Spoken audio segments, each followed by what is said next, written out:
नमस्कार। आकाशवाणी जयपुर अजमेर से प्रस्तुत है प्रादेशिक समाचार।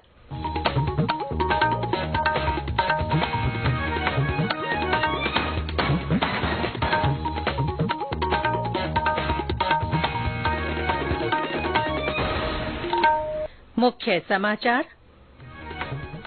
प्रधानमंत्री नरेंद्र मोदी ने कहा, भारत वैश्विक मुद्दों के समाधान के लिए सकारात्मक दृष्टिकोण अपनाएगा।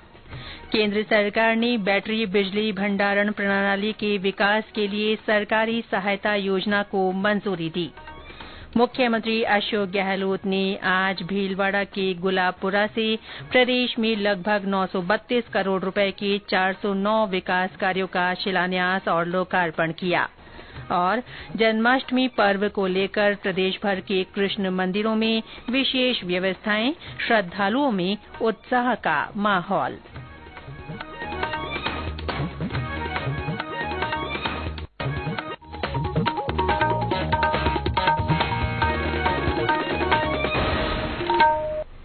समाचारों के साथ मैं रितिका गुप्ता और अब समाचार विस्तार से। प्रधानमंत्री नरेंद्र मोदी ने कहा है कि भारतीय अर्थव्यवस्था विश्व स्तर पर लंबे समय से मजबूत बनी हुई है और विभिन्न तरह के संघर्षों के बहुआयामी प्रभावों के बावजूद ये आगे भी मजबूत बनी रहेगी। राजधानी दिल्ली में 9 सितंबर से शुरू होने वाले G20 शिखर सम्मेलन से पहले प्रधानमंत्री ने भू राजनीतिक अनिश्चितताओं, विश्वसनीय वैश्विक संस्थानों की जरूरत और वित्तीय रूप से गैर जिम्मेदाराना नीतियों के कारण उत्पन्न खतरों से जूझ रहे विश्व में भारत के दृष्टिकोण को साझा किया। एक निजी मीडिया संगठन को दिए साक्षात्कार में श्री मोदी ने कहा कि सरकार ने पिछले 9 वर्षों में सबका साथ, सबका विकास, सबका विश्वास और सबका प्रयास के दृष्टिकोण पर काम किया है। प्रधानमंत्री ने कहा कि विकास के इस मॉडल की अंतर्राष्ट्रीय स्तर पर सराहना हुई है। G20 शिखर सम्मेलन के लिए भारत के दृष्टिकोण का उल्लेख करते हुए प्रधानमंत्री ने कहा कि भारत वैश्विक मुद्दों के समाधान के लिए सकारात्मक दृष्टिकोण अपनाएगा। प्रधानमंत्री नरेंद्र मोदी ने कहा है कि भारत मंडपम में भव्य नटराज प्रतिमा भारत के समृद्ध इतिहास और संस्कृति के पहलुओं को जीवंत करती है। एक सोशल मीडिया पोस्ट में श्री मोदी ने कहा कि जब दुनिया के देश G20 शिखर सम्मेलन के लिए यहां आएंगे, तब ये प्रतिमा भारत की सदियों पुरानी कलात्मकता और परंपराओं का प्रतीक होगी। G20 शिखर सम्मेलन के संबंध में सभी तरह की जानकारी देने के लिए एक मोबाइल ऐप G20 इंडिया बनाया गया है। आज नई दिल्ली में मीडिया से बातचीत करते हुए G20 संचालन के विशेष सचिव मुक्तेश परदेशी ने कहा कि ये मोबाइल ऐप हिंदी, जर्मन, जापानी और पुर्तगाली के अलावा संयुक्त राष्ट्र की 5 आधिकारिक भाषाओं सहित 10 भाषाओं में उपलब्ध है। श्री परदेशी ने कहा कि इस ऐप में द्विपक्षीय वार्ता की जानकारी मिलेगी। केंद्र सरकार ने बैटरी बिजली भंडारण प्रणाली BESS के विकास के लिए सरकारी सहायता योजना को मंजूरी दे दी है। नई दिल्ली में मंत्रिमंडल की बैठक के बाद सूचना और प्रसारण मंत्री अनुराग सिंह ठाकुर ने कहा कि इस योजना में 40% तक की वित्तीय सहायता के साथ 2030-2031 तक 4000 मेगावाट आवर बिजली योजना की परिकल्पना की गई है। ये बजटीय सहायता के रूप में प्रदान की जाएगी। उन्होंने कहा कि इसका प्रारंभिक परिव्यय लगभग 9,400 करोड़ रुपए है, जिसमें 3,760 करोड़ रुपए की बजटीय मदद शामिल है। श्री ठाकुर ने बताया कि सरकारी सहायता योजना में BESS परियोजनाओं के कार्यान्वयन के लिए विभिन्न चरणों में 5 किश्तें वितरित की जाएंगी।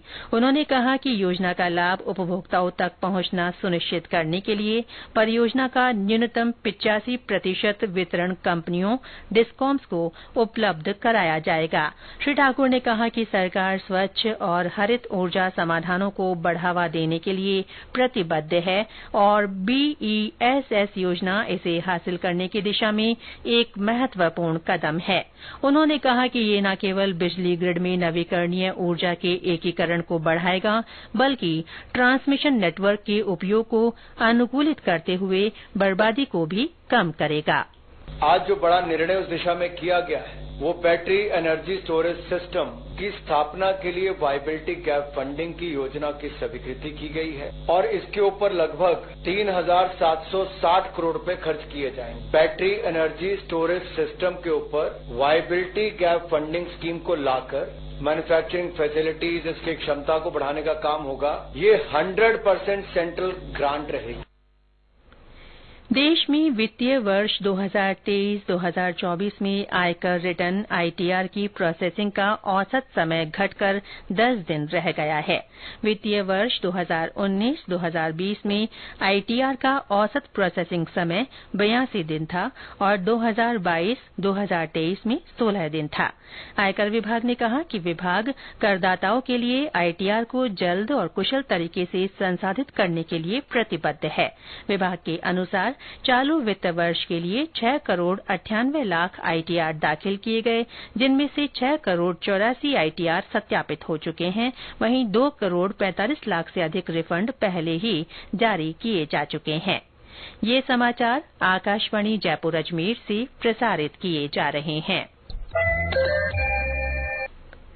मुख्यमंत्री अशोक गहलोत ने आज भीलवाड़ा के गुलाबपुरा में भीलवाड़ा दुग्ध उत्पादक संघ के नए संयंत्र और प्रदेश में कई विकास कार्यों का शिलान्यास और लोकार्पण किया। इनमें 705 करोड़ 76 लाख रुपए लागत के 259 विकास कार्यों का शिलान्यास और 226 करोड़ रुपए से ज्यादा की लागत के 150 विकास कार्यों का लोकार्पण शामिल है। मुख्यमंत्री ने कामधेनु पशु बीमा योजना का शुभारंभ करते हुए कहा कि इस योजना के तहत प्रति परिवार 2 दुधारू पशुओं का 40-40 हजार रुपए का निःशुल्क बीमा किया जा रहा है। इसमें प्रीमियम का भुगतान राज्य सरकार करेगी। उन्होंने कहा कि राज्य सरकार द्वारा किसानों और पशुपालकों के उत्थान के लिए प्रतिबद्धता से काम किया गया है। इसी का परिणाम है कि आज राजस्थान दुग्ध उत्पादन में पहले स्थान पर आ गया है। उन्होंने कहा कि लंपी बीमारी से मृत गायों के लिए पशुपालकों को 40-40 हजार रुपए प्रति गाय की आर्थिक सहायता दी गई। कार्यक्रम के दौरान मुख्यमंत्री ने कई अनेक घोषणाएं भी की। प्रीमियम सरकार भरेगी, आपको नहीं भरना पड़ेगा। 40 हजार का बीमा होगा। इस मौके पर कहना चाहूंगा, मैं प्रथम श्रेणी के पशु चिकित्सा के अधिकारी है, 5,000 प्रतिमाह विशेष परियोजना भत्ता दिया जाएगा। ये मैं घोषणा कर रहा हूँ। पशुपालन विभाग के पशुधन सहायक पशुधन प्रसार अधिकारी को 250 रुपये प्रतिमाह विशेष हार्ड ड्यूटी भत्ता दिया जाएगा। पहले का भत्ता मिलाकर 500 रुपये प्रतिमाह होगा। ये भी मैं घोषणा करना चाहता हूँ पशुपालकों के हित में।